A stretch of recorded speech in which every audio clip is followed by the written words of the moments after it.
Hello and welcome to Tartan Touchdown Episodes, our weekly look back at all the biggest stories from the weekend's NFL action. Week 9 was all over the place and we loved it. Several games coming down to the wire and even some overtime drama, one NFL record broken, one division in particular being far too close to call, and the teams that could be on the way for a surge as we move towards the second half of the season. I'm Sarah and I'm hosting tonight's episode along with Dan. Dan, it's great to have you here. I hope you're ready to dive into the absolute chaos that was week 9. Well, it was chaos, and you said it's not just one division, but the whole NFC is getting very, very tight across the board. Doesn't matter what division you're in.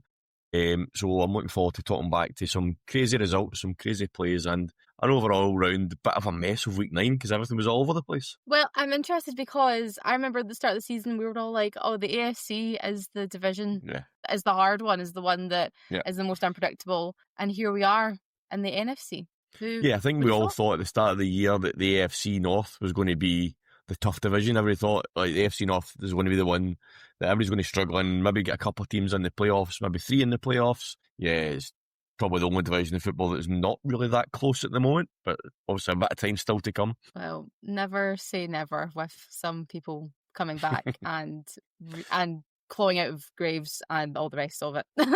I think you've nailed it. You've nailed it pretty much straight in the head. So I think we begin heading north, but not to the AFC, to the NFC North, where the winds are cold, the rivalries are fierce, and nothing ever seems settled. And we've come out of week 9 and look at the standings, and it's basically been a total coin flip for first place. And you've got your 3 teams that are all sitting on 5 wins. So you've got the Packers, who are technically in the lead, but that comes down to the tie between your team as being the anchor for them right now. You've got obviously your Lions, and they've got obviously their explosive offense. They put on the most points in the division, but their divisional record is shaky, and I think that's going to be what might be detrimental to them towards the end. Then you're looking at the Bears, who are the story of the second half, winning 4 of their last 5, but they've been 0-2 in the NFC North. They haven't beaten a rival yet, and obviously we can't really forget the Vikings. They're only 1 game away from the rest of the pack. They've just beaten the Lions on the road, so their divisional record is actually 2-0, and they're silently sitting there, ready to snatch the whole thing. So I guess, Dan, what do you make of all of that? It's crazy. I mean, it is crazy watching the highlights back today in Summer Red Zone last night. Like that NFC North it just went mental for the Vikings. People are going to think I'm repeating myself because I said this last week and I'm going to say it again. At the start of the season, if you'd said to the Vikings, you're going to lose JJ McCarthy, Carson Wentz is going to come in and be a quarterback. When JJ McCarthy comes back, you're only going to be 1 game back on the division. They'd have been like, nah, it's never going to happen. I said the same thing about the Ravens last week, and the same thing's happened to the Vikings. The Vikings have somehow found themselves still in a divisional race despite Carson Wentz has done okay, if I'm not going to dismiss that, but they would not have expected it when JJ McCarthy went out for this to be the position they were in at the end of week 9. But it's great, like you said, like they're all kind of beating each other. So in the division, the Packers are 1-0, the Lions are 1-2, the Bears are 1-2, and the Vikings are 2-0. So nobody's running away with the divisional wins either, which is what you would normally see because then they would kind of take each other away. But they're all beating each other as well. So yeah, I mean, the NFC North is probably the second best division in NFC at the moment in terms of where things are going to go.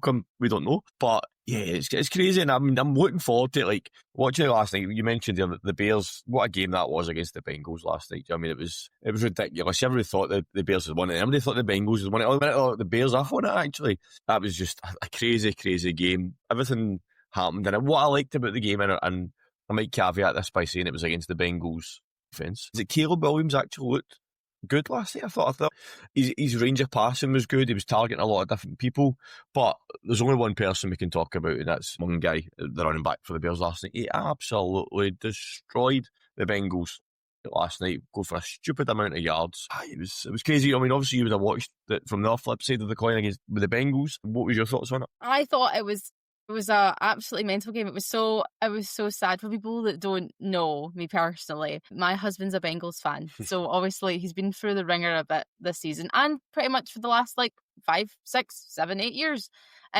So I felt really bad for them because I really thought that they were going to be in it and win it. And I think that's where obviously the Bears really shine. Obviously, in their run game's really, really strong against the Bengals because I don't really know what they can really defend against anything right now. But I think, and the caveat to that, I actually think what you may find with the Bears coming up is that they're going to become too reliant on their defense to show up, because their turnovers are so good and their offense just seems a bit overwhelmed at some times. And I think they're going to need that spark to kind of keep them relevant. And I know Brian is our resident Caleb Williams hater, so I don't know what he would have to say about it. But they've been good. They're doing exactly what they need to do. So they're obviously still great, but I don't know how long this lasts. And again, we're always talking about the division. When you're already down in the division, you're not really helping yourself out when you get to that tighter part of the later season. Yeah, I think, like we said, it was the Bengals defence. I mean, Caleb Williams put up 280 yards through the air. Total yards for the Bears were just shy of 600 yards total offence, 585 total yards on offence yesterday. So that's brilliant and it's a great performance. But can you do that when you're up against a good defence, a defence that's going to try and stop you? And that's where the challenge comes. And that challenge might come next week. They've got the Giants. I mean, the Giants haven't got a great defence, but they've got a good pass rush. So there's going to see how they cope with that. But Caleb Williams did also scramble out a bit as well, which was quite good. He ran for 53 yards on 5 carries as well. So when the pressure came, he did get out and he did get up the fields. I was impressed by them, but I'm going to caveat it by, like I said at the start, it's the Bengals. Let's just see. They've got the Giants next, and then they've got the Vikings away. So that's going to be a key game to see where this offense can turn up, because that Vikings defense is ridiculously good. We watched that all last night against the Lions, and the Lions they connect on offense. That is what they are, and they were all over. That defensive line was battering through that whole line. Yeah. Like, you could just totally see that Jared didn't know what he was doing at some points, because he didn't have the time. And they were all over. They were covering Amon-Ra. They were all over anytime they're trying to make any kind of play. And I was really impressed with the Vikings. What I liked about it wasn't just like the scheming. They were so aggressive on defence as well. They were just Harrison Smith. I don't know, I've not seen his stats, but Harrison Smith just seemed to be everywhere last night. He had a pass breakup, he had a sack. He was just everywhere. And that Vikings is Brian Flores defence. It's just the Vikings, they're just so aggressive, and they go after you, and they'll hit hard as well. So that's going to be a big test for the Bears when they come up against that Vikings defence. That's going to be a big challenge for them. But on the flip side of it for the Vikings, so the Vikings beat the Lions 27-24 last night, for those that don't know yet, which was a huge win for them. Is it on offensive? Well, they were aggressive on offense as well. They just kept going for it and going for it and going for it. In terms of the play calling from Kevin O'Donnell was brilliant. JJ McCarthy, he was 14 of 25 for 143 yards. So it's not spectacular numbers, but they done enough and they won the game. Kept going, I mean? Especially I think when you think that, and it sounds so silly to say, but like Justin Jefferson didn't have the best game that he's ever had. There was moments where there was obviously that moment where he went out for a little bit. So like JJ's proving that he can do it, even if you don't have your number one wide receiver who can just be open and because that's what Jefferson does really well. Yeah, you can just keep it moving, keep driving it down. The good thing about Justin Jefferson, though, is he had one touchdown catch. What a catch it was. Over the shoulder, one-handed catch. And that's the thing. You can keep Justin Jefferson quiet all game, and then one moment of magic, and he does something like that. And that's exactly what happened last night. Do you know what I mean? So he only had, 47 yards on 6 catches, so an average of 7.8 yards per catch. But that one touchdown catch basically makes up for all that. So yeah, maybe he never got the Lions maybe schemed him well, but he still got that touchdown. So you can't keep him quiet for too long.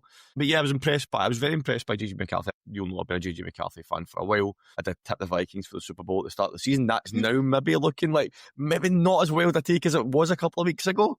But yeah, I will caveat that just by saying I think they do have one of the hardest remaining schedules in the entire NFL for the rest of the year. Yeah. So maybe just put a wee pin in that. Let's not throw that out as a hot take. But to be fair, you would not have predicted them to beat the Lions last night, to be fair. Oh no, never. And I know the scoreline looks tight, but I think the Vikings won that. Comfortably is probably the wrong word, but the Vikings, I think, were in control of that. I don't feel the Lions were ever going to win it. There was obviously a chance they come back and score near the end, but I didn't feel the Vikings were ever under threat of losing that game. And once they got the lead, so they scored 14 points in the first quarter, and they just kind of moved away from there. And they just kept enough on the board to keep the Lions at bay. So yeah, their schedule does look pretty horrendous though. Yeah. Yeah. Ravens, I mean, Bears, Packers, Seahawks next 4 games is going to be. yeah, That's thing is, if you want to go to the big dance, you're going to have to win these games. That is effectively playoff games that you're playing in the regular season. you're That is already teams playing that them. you will likely play in the playoffs if you get there, or a chance of playing them in the playoffs if you're your side of the draw, or potentially Super Bowl opponents when you get there. So if you want to get to the Super Bowl, you're going to have to win these games. You Yeah. have to beat the best to be the best, right? And it's the same thing, That's I it. guess, with the Lions, because they also have a bit of a gauntlet in front of them with their matchups. So they've obviously still need to obviously play the rest of their divisional games. Yep. We've got against the Eagles, they go against the Cowboys, they go against the 49ers. So Yep. they are going against the people that are going to be in those playoffs. Yeah, exactly. They've got the whole NFC East to play. I think of the Packers. We played the Packers. They played Washington. They've only got one to play. So the Vikings and the Lions have both got the whole NFC East still to play. Yeah. Again, so hard it'll be division. interesting to see.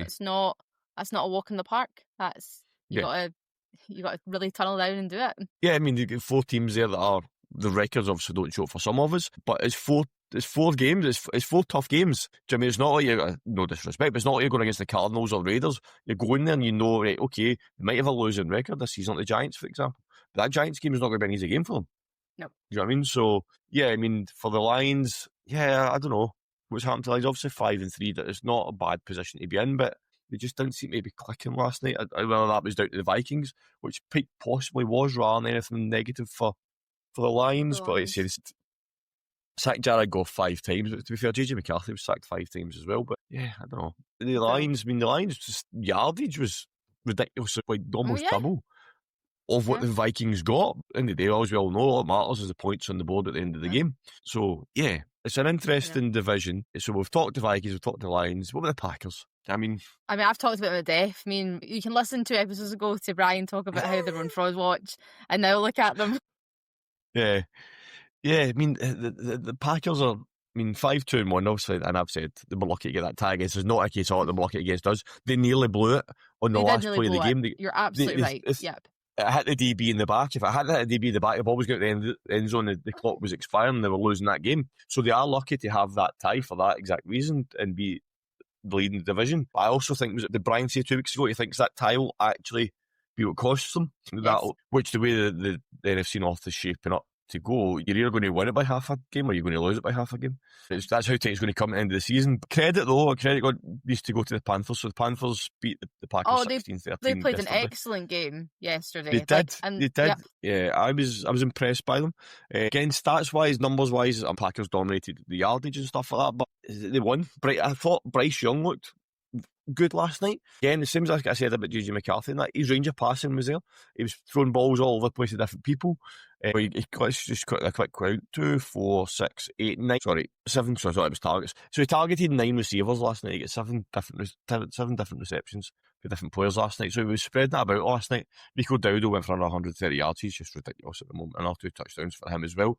But then again, and I'm sorry, people, this is not a repeat. I said this about the Colts last week.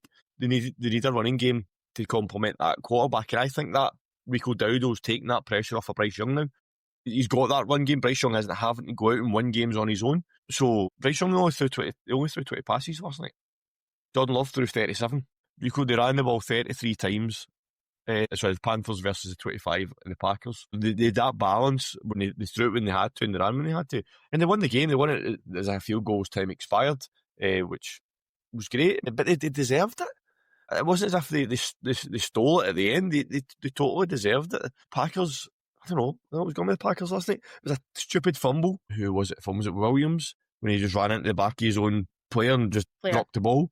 It was a stupid fumble that they lost. But yeah, the Panthers are 5-4. Yeah, I know. The Carolina Panthers are 5-4. They've beaten some good teams. They're not here just for like, okay, well, we're here, we'll see how we get on, we'll probably be one of the top first picks. But they're not. Yep. They're showing up and they're doing it. I mean, what you're talking about, obviously they lost to the Bills, but we won't speak about that. They beat the Jets. I just missed that one last week. Fine. They beat the Jets. Fine. Okay, whatever. They beat the Cowboys in a relatively back and forth game. They beat the Dolphins. They obviously lost to the Patriots, but I am not surprised by that given the way the Patriots are currently playing. No. And obviously there's the shutout against the Falcons. Yeah. So see they're doing the something games right. that they've lost. One was a one-possession game, but the other three were, I say blowouts. You beat them 26-10. The Patriots blow them out. The Bills blow them out. But you would expect the way the Patriots and the Bills are playing to blow them out. They're doing that to better teams. Do you know what I mean? So the games that they've won, 3 of them have been one-possession games. I can't remember what happened in the Dolphins game, but they beat us with a walk-off field goal. They beat the Packers with a walk-off field goal, and they beat the Dolphins by 3 points. So I'm going to assume there's a field goal somewhere in there that they won it by. That somebody missed. So or it's not only that they're winning the games, they're hanging in and getting to the end of the game and just executing in that last 2 minutes and getting those points that matter for them. Which at the start of the season, if you'd turn on and said the Panthers are going to be 5-4, you'd have thought it'd been crazy. I know. But they're there. They're there. They're there for a reason, right? They do have an absolute mental case coming up towards the end, though. They've still got the Bucs to play twice. They still need to play the Seahawks. They still need to play the Rams. They still need to play the 49ers. So they play the Falcons again, though. So, Do you know what the crazy thing is, though, right? That they could still make the playoff despite that because of the teams that are round about them. I know. Do you know what I mean? Falcons' schedule's not massively favourable. The Falcons still need to play the Saints twice and the Jets and the Cardinals. So maybe the Falcons have got the better running. But I mean, the Panthers are winning games. They beat the Packers. Do you know what I mean? They beat us. So the schedule does look tough. But like we just said a minute ago about other teams, if you want to get to the playoffs, you're going to have to find ways to win these games. And they could easily pick up 3 wins there, maybe a wee bit more. But 8-8 is, well, in the NFC, maybe not. The NFC's a bit tight, but 8. If this was the AFC, we'd be like, come on in. They're in a 5-4 record in the AFC. I was thinking if they got to 8-9 or 9-8, they might sneak into the playoffs, but maybe not. But if you're a Panthers and you say at the start of the season you're going to finish around about the 500 mark and you're going to get some statement wins in that, you'd have taken it. They were taking it all day long. So yeah, I mean, I think Gav predicted the Panthers to have a decent season this year, didn't he, at the start of the year? So, okay. I think he did. The Panthers have got to look at it as they're still a team in transition. They're still a team that's building, but they're starting to put the foundations together. They've got a quarterback that's shown what he can do. They've got a running game. They've got good receivers. Ted McMillan, another great receiver, he 46 yards last night as well, but some of them were big catches. So he might have not got big numbers, but some of them were big key catches that he made as well. So, yeah, the future's bright for the Panthers, I think. Well, there we go. There you go, Gav. Something's going right for you. I guess, so to summarise the NFC North, and I don't want you to want big spiel. If you had to pick right now who you think is going to win the division, no reason, no clam, no nothing, one word up. Ooh. Go. Lions. Purely because, I know this is one I'm going to say anyway, the Vikings schedule. I think I want the Vikings, and I think the Vikings have got the momentum and they've got all the pieces there, but their schedule's probably going to kill them. So the Lions have been there before. The Lions have been there, done it. Got a t-shirt. So I think the Lions will just eke out. But that's not to say that you're not going to get more than one team from that division in the playoffs. No, I mean, I would also put the Lions at the top of my list and put the Vikings for a potential wild card spot. So at least we're in agreement. I'll settle for that. It still gives them you mean there's a chance? Does it mean there's a chance I could do it? But anyway, okay, we've chewed on about the NFC in particular, the North, long enough. We know it's crazy. We know these final weeks are going to be brutal. But Dan, let's play a game that I like to call Fact or Cap. So this is a new segment for us. So I'm going to say a statement which is based upon the current stats from the season so far, because I know you've been reading the figures all day. So I want to see how much you've been able to retain. So are you ready? You're going to give me stuff that I've not read. I clearly know this now, that the folks that are watching this, I have no idea what Sarah's going to fire at me here. So you're probably going to, I've looked at some stats today, I've looked at some things that have happened there in the league, and I know none of them are going to come into the equation. It's like when you study for an exam, everything you study, and you open the paper and those questions are there. That's exactly what's happening. Okay. Are you ready? Go for it. Right. Number 1. So Justin Herbert leads the NFL in passing yards with over 2,400. Oh, I know it's tight. I'm going to say fact. That's actually Cap. The leader is Danny Jones. Is Daniel Jones. So he's at 2,404. Justin Herbert is just behind at 2,390. Oh, so he's come close. on, there's plenty else here. Okay, number 2. One team has a completion percentage of over 71% as a team through this point of the season? Oh, I'm going to say it's not the Colts because that's too obvious. 49ers. No. So you're wrong twice. So it's not the 49ers, and also it's actually two teams that have... Oh, no, that's a trick question. That's a trick. I've got to make it difficult for you, right? So there are two teams that are sitting at 73.8%. Right. It's not the Colts, so I'll give you that. Can you guess who the two are? We've Rams. spoken about one of them already. We've spoken one of them already, so it's also an NFC North team. Which one? I'm going to go with the Vikings. Okay, you're wrong. Right. It's the Lions and it's the New England Patriots. Of course, it's the Patriots. You're too focused on the NFC. I said it was too obvious to be the Colts because of their record, but I never thought, it was too obvious to be the Patriots with their record. But anyway, their record, right? Well, okay, you're actually making me look like I don't know what I'm talking about here. People I know. Hold on, maybe we can get you an easy one. Anymore. Okay, number 3. 12 players have averaged more than 5 yards per carry. You want me to name all 12 of them? No, I just want you to tell me if that's true or if that's... Sorry, I'm just... 5 yards per carry, 12 players, let me think. Jonathan Taylor, Rico Dowdle, 32 teams. We're doing some quick math here, everybody. Cap. It's actually a fact. Oh, wait.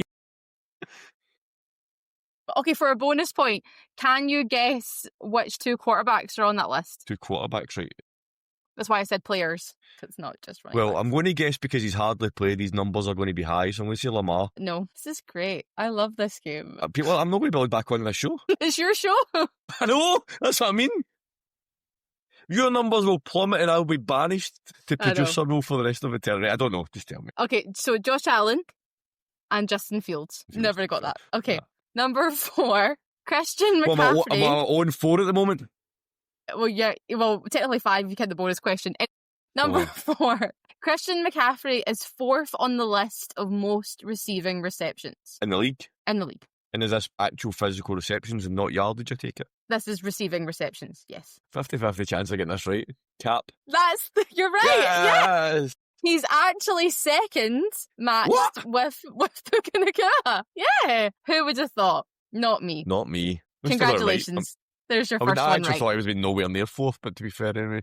Well, he's better than that. He's second. Okay, number 5. One team, the Chargers, leads the league in total passing yardage with over 2,400 passing yards so far. Well, that must be Cap because Justin Herbert's not the leading quarterback. Well, it's true. How can it be true if Justin Herbert is not getting the most passing yards? You ask the stats, don't talk to me.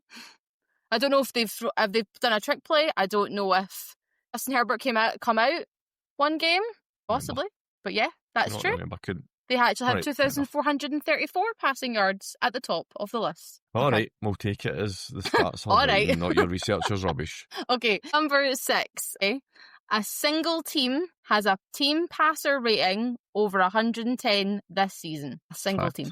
You say that's a fact? Oh, right. Oh, right. No, wait a minute. So you're saying there's only one... Basically, you're saying there's only one team that has it? My statement is there's a single team that has it. Right, sorry, yes. I thought you were saying... I thought you were saying a team has it. I'll say Cap. I think I might be more than one. There are 5 teams over 110. So I won't make you do it. But from 5th to 1st, it goes the Rams, the Seahawks, the Eagles, the Lions, and then the Patriots. I've probably got 4 of those if I had to guess. Went with the Eagles. Who would you not have got? Probably the Eagles. I probably wouldn't have put them in there. But excellent. Interesting. Okay, number 7. 3 out of 4 teams in the AFC South are in the top 5 for defensive interceptions. So the AFC South, I know the Colts have had quite a few because I know Cam Byram's had a very good season this season so far. So I'm going to go... That is correct, yes. So the Jags are second at 11, the Colts are third with 10, and the Texans are 4th with 9. And then the Seahawks are after them. And then the Bears are obviously first with 13. Wow. Oh, there you go. And then your final one, okay? Yep. After kicking his record-breaking 6 to 8 yard field goal, Cam Little was taken for immediate drug testing. I knew you had to get this in here somewhere. I'm going to hands up and say I know this is a fact because I've seen his tweet or his Instagram post, whatever it was. It like the first thing, not a congratulations letter from the NFL, you broke a record, go and take a drugs test right now. But to be fair, if anybody broke that record, you'd be like, let's just make sure here. Let's just make sure you're... not. So I know that one is a fact. But that's your last one. But do you want to talk about that at the moment? Or would you want to talk about the record-breaking kick? Okay, I can talk about it. So obviously, in pre-season, we did hit we did hit the 70-yard, and we spoke about it during our preseason review right before the season started. But we said we would probably now start to see teams going for it, because why not? And I think that was a really good time for them, because there was nothing really happened in the first half. We all saw it. So what else do you really have to lose when you're right there anyway? He's done it before. It's actually really interesting when you go kind of and look at the back history of it, because obviously he's broke he who shall not be named record. Mr. Tucker, which was obviously at 66 yards. Now, when I went back and did kind of some looking into it this morning, I actually found out that in order to make that kick, Tucker changed his technique. So he was actually inspired by watching outfielders who put more in their throws to home plate. So he actually took a couple of steps back where he normally starts in prep, and he kind of he described it as a cow hop, whatever that means. But when you look at how little prepared, he actually didn't do anything different. He just kicked the ball as normal. So it begs the question, and I've seen this floating around, and we had a brief speak about it this morning, but should the NFL, if this is going to become a more of a thing, do you change the points allowed depending on where you've kicked the ball from? So people were suggesting that if you're hitting 60 plus, you need 5 points rather than 3 points, because it's not the same as hitting a 20-yard. So I got people waiting on this. I'll give a bit of history. NFL Europe, they used to get 4 points for a field goal if it was kicked over 50 yards. The thing they tried, the NFL Europe was always a league for trying things that the NFL was considering. So that was the thing at the point. If you kicked a field goal more than 50 yards, you get 4 points. It wasn't put in place then. I cannot see it getting put in place now. It's just one of those things that somebody's went, well, maybe they should do this. Well, why? I mean, why change a very fundamental point of the game just because kickers are getting better? There's nothing wrong with it. Do you know what I mean? So is that suddenly like, if you throw a Hail Mary for 90 yards, you get 10 points for a touchdown? No. Do you know what I mean? It sounds stupid, very flippant to say it like that, but no, don't change it. I mean, on the record, I don't think the record will stand for very long. I actually think he might break it himself. No, he won't. Well, it might break it himself, but what I was going to say is that I think there'll be an attempt at it tonight. I think Brandon Aubrey's not going to take that. We're playing the Cardinals tonight. I think we can get in a position where we're either going to be far enough ahead that if we get a fourth down where it's within that range, I think Shotty will let him have a shot at it. Well, I've seen the suggestion of that by people online, but I think it's the big thing of that he's never been allowed to even attempt it, because they just won't let him. Every time he goes, I'll have a go at it, they go, nah, it's fine, don't worry about it, we'll just punt it. Yeah, because I don't think we've ever been in a position where, it's going to sound really daft, the kick doesn't matter. Do you know what I mean? So I think like playing the Cardinals tonight, and I'm probably just going to jinx it now, where hopefully we're in a position where we're a comfortable enough position that they can either at the end of the half or the end of the game, or even for enough scores ahead that, yeah, you know what, why not let them try it? It's indoors as well, so why not let them try it? Do you know what I mean? I think if we get in a position tonight where there's a possibility, I think Shorty might let him have a go at it. And I think he'll hit it. And cut to this on Tuesday morning when we look at the score line and go, who would have thought that? Not me. And then you'll be sitting there going, Cowboys lost by 3 because they missed a 69-yard field goal. No, or Cowboys lost by 5 points, and you'll be like, oh, really? They should allow it to be 5 points instead. No. Never going to happen. Never going to happen. Well. No. So how did I finish? How was my record? What was it, about 6-2 or something? 2-6 for the fact of Carter's terrible. I don't think it was that great. I don't think we should even talk about it anymore. I'll edit the podcast instead of you. I'll just cut that out. What is that? Calf? Is that calf or fat? No, I will take my medicine, to be fair. Yeah, good questions, to be fair to you. Thank you so much. Couple of trick ones and they tried to trip me up with, but good questions. I did. I got a bit bored looking at everything, looking at numbers that are my strong points. So I was like, I'm going to wind you up for making me do this. But anyway, I digress. So obviously, Little didn't just break an NFL record. It gave the Jaguars a huge season-defining shot of momentum just before halftime in a game that we desperately needed to win. And I guess that's a perfect segue into how momentum is everything in the NFL. Yes. And especially as we're turning the corner past week 9 and we're heading into the second half of the season, which is mental to say. I don't want to wish the season away, but that's what we're at right now. Some teams have already built a lead, but others are perfectly positioned, either through favourable schedules or the return of key players to find that clutch gear and launch their own second half surge right into the playoffs. So let's look at some of those teams that could capture that kind of momentum and that are pushing for a playoff spot. So Dan, how would you like to start? I'm going to start, and probably very obvious, I'm going to go with the homer pick. I think Cowboys, we need to make a run in the second half of the season.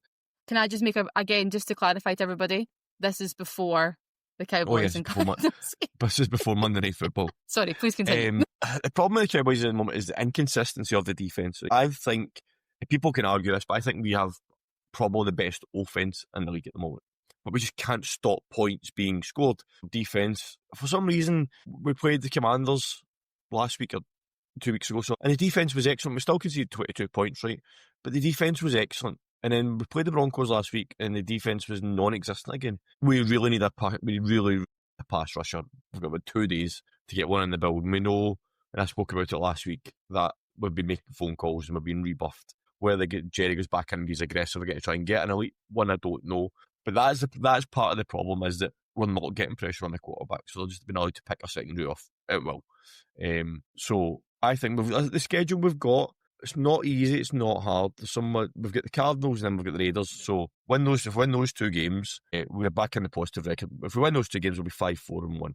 But then it does get tough for us. But as I said earlier on, if we want to be in the playoffs, if we want to try and do something, we need to win the games. We've got the Eagles, the Chiefs, the Lions, the Vikings, the Chargers, the Washington, and the Giants. But Commanders and Giants to finish the season is not bad, massive, because I'll digress slightly for a second, because those don't know.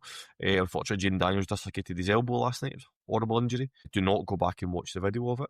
So the Commanders now have Marcus Mariota for the rest of the season, and I have sung his praises this year, but he's not going to take them to the playoffs. So 2 games at the end of the season for us. So we've got that spell of 5 weeks in the middle where it'll make or break our season. But I think if we can get to a decent position, the Eagles are clearly going to win the division, but the Eagles should win the division. Do you know what I mean? They're already massive lead on us already. So, but can we squeak into a wild card spot? That's what it's going to come down to. There's so many teams in the NFC at the moment are all tight. We spoke about the NFC North and 5 wins. There's teams in 6 wins. There's teams in 3 wins that are still floating about, still got a chance. If the NFC keeps going the way it's going, everybody will be in the wild card because nobody will be able to break the tie.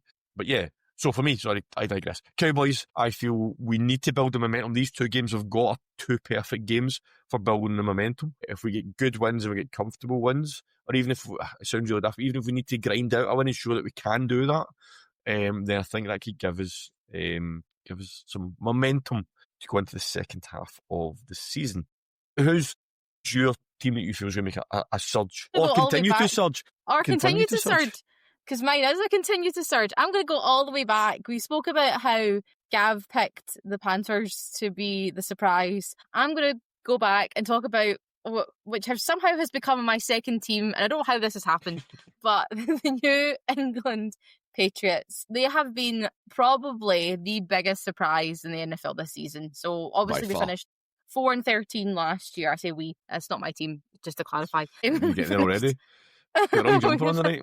I know, right? They finished 4-13 last year, and they're now tied for the best record in the entire league at 7-2. This is not a surge from a losing record like some teams do. This is a surge to the top of the standings. They're on a 6-week win streak, which is the longest winning streak since 2021. They lead the AFC East, and they're half a game ahead of the Bills, which is absolutely nuts. Their projection to get to the playoffs is at 97%, which is the highest playoff probability of any AFC team. And I genuinely think that Drake May is in the running for an MVP candidate. He's got 116.9 passer rating and 17 touchdowns.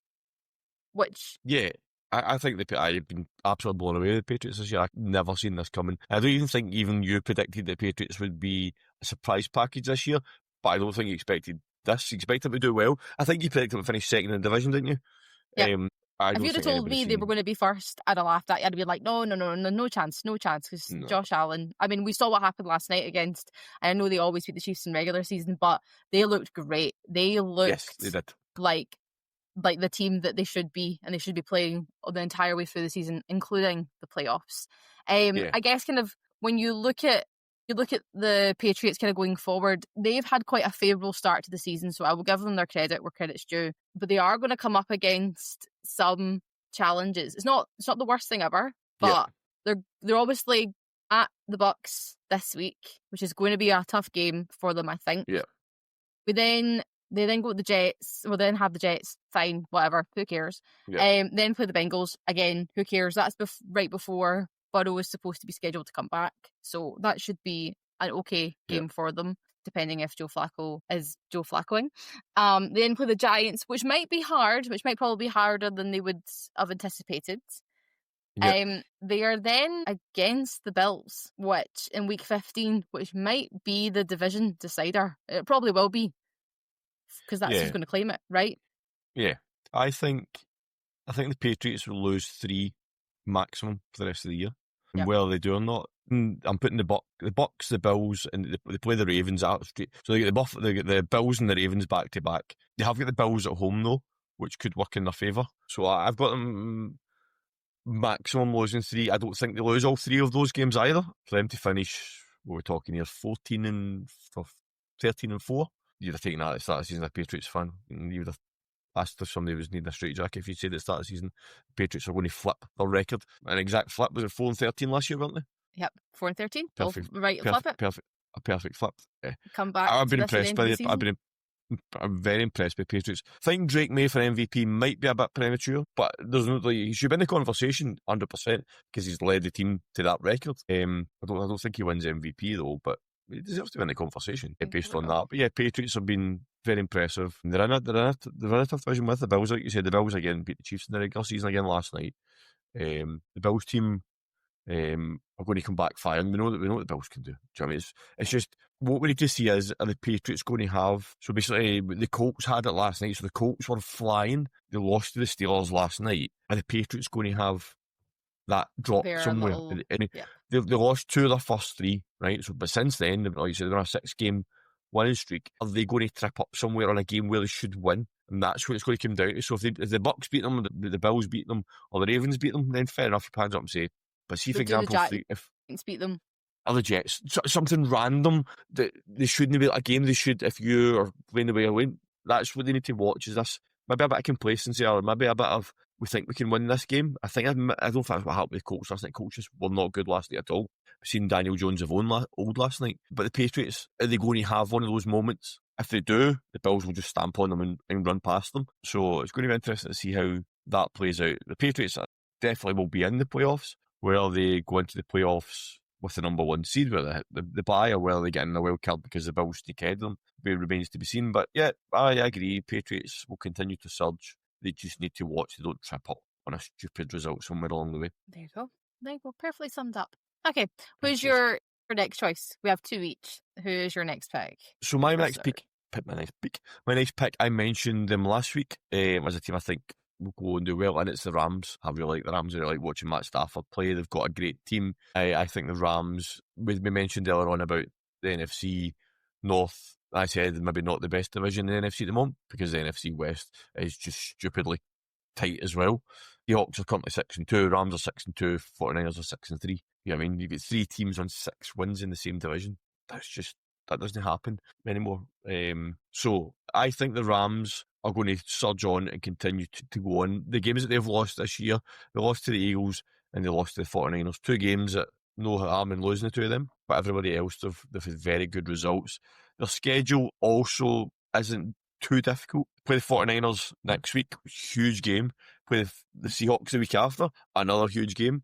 They've got the Bucks. They've got 3 really tight games next 3 weeks, and they're all 2 divisional games and 1 Bucks game. But then they've got the Panthers, the Cardinals, the Falcons and the Cardinals in 4 of their 5 last games. And they've got the Lions and the Seahawks in there as well. But I think they can do enough to get into the playoffs. But it's going to rely on what the Seahawks are going to do, what the 49ers are going to do. But I think the Rams will do what they need to do. It's just whether the other teams pick up the other results as well. I mean, the Rams are their own one in the division. I mean, they've only played 1 divisional game so far, week 9.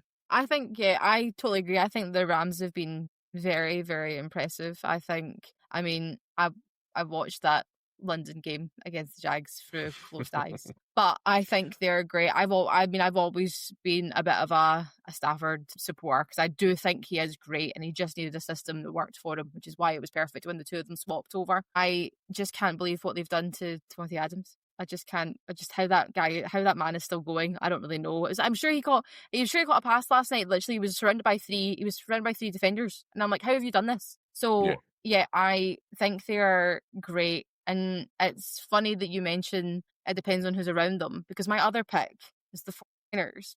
Of course it is. Oh, of course it is. Of course it is, because I think the key factor, we were talking about schedules, the key factor for the 49ers is the last part of their schedule. So they've had a really difficult run. Obviously, their 3 losses are to the Jags, the Bucks, and the Texans. The rest of them have been relatively okay. They obviously bet the Rams in overtime a couple of weeks ago, but they still have to play. They obviously play the Rams again, as mentioned. They then go and play the Cardinals. They then play the Panthers. They then play the Browns. They then play the Titans. They then play the Colts. So, okay, that could really go either way. That would be absolutely interesting if 3 out of 4 AFC South teams can beat them. And then they play the Bears, and then they play the Seahawks. So, there is no reason why they should be coming out of that stretch of games only losing 3 of those. Yeah. And then obviously their game against the Rams is obviously at home for them, which would flip the NFC West race immediately. They're also all about they've just kind of been keeping going, because we know they've been absolutely injury plagued. We know that that's been all over the place. Mac Jones has been doing what he needs to do. Again, if you'd have told me that at the start of the year, I don't know if I'd believed you. But they're now getting the people back. You know, George Kittle's back, and he looks like he's kind of unlocking again, defrosting from being away. And the entire offense has been literally carried by Christian McCaffrey, who, again, just bounces off everybody, and nobody really knows how to do it or how to stop him. So I think they just need to stay consistent, win the games they're going to win, and they likely will battle for that NFC West title. And if not battling for it, they should be in with a chance at a wild card. Yeah, I mean, the 49ers against the Seahawks in the last game of the season is going to be absolutely wild. That's going to be a phenomenal game. So there's going to be so much on the line there. So it's either going to be what's happening with LA, or the two of them going for divisional title, or the two of them fighting out for a wild card spot. Or, I mean, we'll just wrap up. We've talked about the Rams and the 49ers, but the Seahawks schedule is not favourable at all for them. So the Seahawks might struggle to get into that conversation come the end of the season. They've got the Cardinals, and they've got the Titans, and they've got the Panthers in the run, but it's not as favourable as the 49ers by a long shot. I mean, the 49ers, the 4 games you mentioned, the 49ers should be winning the 4 of them. But again, very similar to what I said earlier on with the Patriots, they're going to slip up somewhere in there. There's going to be a game in there that they should win that they don't win. And that probably applies to the Rams as well. It's so tight in that NFC West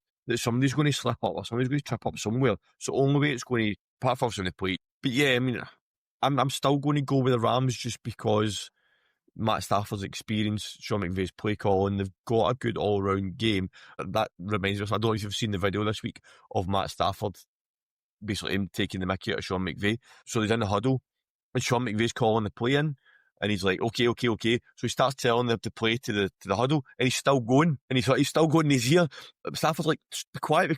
And I don't know if he's changing the play or whatever. And Matt Stafford just goes, he's still going. Yep, he's still going. Yep, he's just telling the huddle. He's like, yep, still going. You should hear this in my ear. And I think he actually gets to the end, and he just, whatever the play call is, he just simplified it. Or I don't know if he actually changed the play from what McVay told him, but he just made it sound so simple. But yeah, that was very funny. But I think that's funny. They seem to have quite a good back and forth between the two of them, because I always think it's really important when you're a head coach and your quarterback get on, because if they don't get on, then what's the point, right? You've also got to say the point, like, McVay's not going to be offended by that. I mean, he's not going to take the huff that Matt Stafford's done that. Do you know what I mean? It is what it is. But again, there's that mutual respect between them. I mean, they've won a Super Bowl, for God's sake. Like, do you know what I mean? You don't just walk in there with nothing. Something else I'm going to digress slightly on. If you've not seen this, go to Twitter or Instagram, look at it. It was the Rams rookie Halloween party this week, and they all had to dress up, and one of them dressed up as Sean McVay. And it's brilliant. And Sean McVay's sitting in the corner, absolutely got myself. Buckled. I guess that's good. That's the benefit of also having a young head coach, right? Or somebody who feels young. You're not with your yield. And I don't mean this against Andy Reid. Do you know what I mean? Like, Andy Reid's old enough to be a grandpa. Yeah, I think it shows it shows the culture within the organisation as well, that a rookie can come in and basically take the mickey out of his head coach. Thinking back, there's some head coaches that rookies wouldn't even say hello to a head coach, never mind stand up on a stage and take the mickey out of him. So it shows you the culture that's got within that building, that a rookie can go up and feel confident enough to do that, have the balls to do it, to be fair to him. Yeah, I mean, I really like the Rams. I really like them as an organisation, and I hope that they do make it, because if the Rams get into the off-season, they're going to be one to watch. Like, nobody's going to go to get to the Rams. No, not at all. So Well, at I the end of guess that, we you've never really got any further who's going to win the NFC West, did we? no, but you can tell me who you think is going to win their game this week, because it's your Yeah. pick for the game to watch. You can tell me who you think is Yeah. going to win. I think I've just told I think everybody I know why the it's the game answer, to watch. but- I think I know why it's like, yeah, it is Well, definitely. to be fair, before you go into it, we had a very hard time picking the games this Yeah, we week, did. because if you look at the schedule, this week is an absolute belter. Everywhere you look, it's somebody to watch, regardless Yeah. of who you're rooting for. When we were talking about this earlier on to pick the games that we're going to recommend for next week, I listed 9 games that I think could have come into this segment. We don't have time to go through 9 games. And I said pick But one. you did. You're like, what's your game? I'm like, I've got 9. I don't care. I want one. Pick one. And then I picked one. You were going to pick which major region. Yeah. But yeah, Rams 49ers, I've just talked about why it's important. NFC West so tight at the moment. Whoever wins that kind of could give them the momentum to kick on, but it might not. They'll end up getting beat off the win the week after. So, but yeah, it's a really good game. Looking forward to it. It is a 9:25 game for the UK fans, which is possibly going to put on the telly. But both 9:25 games are massive next week, because you've got the Lions and the Commanders at 9:25 next week as well. And that was one of my 9. I'm just getting that in there. But yeah, Rams 49ers for me. Must watch TV next week to see where the NFC West tilts next week. So I've already spoken about one of the teams in length, because I don't think we're very shy on what teams you like. But I'm going to go all the way to Tampa Bay with the Patriots going to the Bucks. I think that's going to be a great game. Obviously, the Bucks are top 10 in passing efficiency. He'll need to be sharp, because the Patriots defense is hard. They're not aggressive. They're not an easy. It's a Mike Vrabel defense. So you can't count them out for anything, right? And obviously the Bucks are coming off a bye, so they're hopeful to get back half of their players they've lost. Obviously, we know Mike Evans is out for the season, but we're hoping the rest of them have feeling the rest from their bye. Yep. And that's going to be a bit of a showdown. Baker done a very good interview with Kell Brandt this week, just talking about it, and it was good to hear him talking about it. He basically, the segment was really good actually. He presented him like 4 pictures from across his career and basically said, talk us through this. Baker's not one that you see talking a lot to the media, I don't think. He seems to kind of keep himself to himself, and he says that during the interview. So check that out. It's really good to get insight into Baker Mayfield's kind of mindset and how he approaches football, and basically the way he plays and stuff like that. And basically the doubters that he's had and how he's dealt with them and how he deals with it now. So make sure you catch that. But yeah, Patriots against Bakers against the Bucks. I agree it'll be a cracker. And I know, Sarah, I know people that are watching and listening here are now thinking, what was the other 7 games? So guess what? I'm going to tell them. I'm gonna beat him to the punch. I think the Berlin game is going to be really, really good. Again, Yes. Who would have thought that the Colts Falcons game would have been a game to watch? Because we would have probably all gone, who needs to watch that? Who cares? I think when that game was announced, the German fans were like, oh, really? Falcons Really? against the Colts. First game in Berlin, you're giving us the Falcons. Now they're like, yes, Colts against the Falcons. Can't wait for that one. I've also got the Giants and the Bears as a game to watch, because after the Bears' performance, and I said about Caleb Williams, Giants have got a good defence, so it'll be good to test that. Ravens against the Vikings, what a game that's going to be. Lamar Jackson, I did tip last week that Lamar Jackson would come back and win, and they did. We never really touched on that, so the Ravens are on their way back. That in everybody right now. I had to get in. Another one I know you're shy talking about, but the Jags against the Texans, massive game for you guys. And that division is all tight down there again. Texans still got a chance, but they're slipping a wee bit. I already mentioned the Lions against the Commanders. I mentioned that as well. Then we've got the Steelers against the Chargers. Maybe one to watch, but then Monday Night Football's an absolute blockbuster. Eagles against the Packers. What a game that's going to be as well. That's going to. We talked about the Packers. They lost to the Panthers. Can they bounce back? And this is the thing with the Packers with inconsistency, is they'll go and get beat off the Panthers, and they'll come back next week and they'll spank the Eagles. You'll be like, who actually are you? And as Brian said, they're on fraud watch. Well, the Eagles, that'll be in particular really interesting, because obviously the Eagles have been on a bye this week, so they'll have had the time to reset and come back. So yes, it's an absolute those games are all mental. I mean, like, Probably it's obviously probably you one of the mentioned best it weeks of the year so far in terms so of far. fixtures. It's probably, there's been a few weeks where the games have been really tight. But do you know what that also means, Sarah? It means pick six is going to be an absolute nightmare for us this weekend because Oh, nobody's listen, going to know. pick six was a nightmare for me. I guess for us, that wraps up another week of the NFL. So the team will be back next week with the outcomes of everything week 10. I'm gutted it's not us, but I know. it's Brian and Gav We've set next it up week. for them though. We've I set it know, up we have nicely for set it them. up, We've so it better be previewed that good. week for them, so they've got no excuses. They've got great games to talk about. But what's going to happen now is all 9 of those games are going to be damp scrubs, and all the other games are going to be the ones to talk about. Yeah, no, right. Look, now we've jinxed that. But you will be back. You'll be lucky to have us back for when we recap week 11. But Yes, we're back. 2 in weeks' the time, we're back. 2 weeks' time, we are back. And what I'm not going to look ahead, just very, very briefly. We're talking about it to see what's going on. I mean, listen, week 11's pretty good too. You've got some good games. You've got, so obviously the Vikings let's and not the Bears. Let's not steal Gav. We're going to leave Gav and Brian nothing to talk about next week. Oh my God, I've just seen what Sunday Night Football is too. Oh my goodness gracious. Okay, right, I'm not going to talk about it anymore. Leave it for Brian and Gav next week. I would say miss next week, but don't miss then. Don't need next week because I need the numbers. But come back for week 11, right? We'll see you then. But in the meantime, be sure to check out our previous episodes and in particular our In Conversation with series where you can hear stories from the players, coaches and the sporting presenters who make this sport what it is. And be sure to follow us on Instagram and TikTok where you can find all of our content and subscribe to us on YouTube and follow the podcast wherever you may be listening. And until next time, we'll see you soon.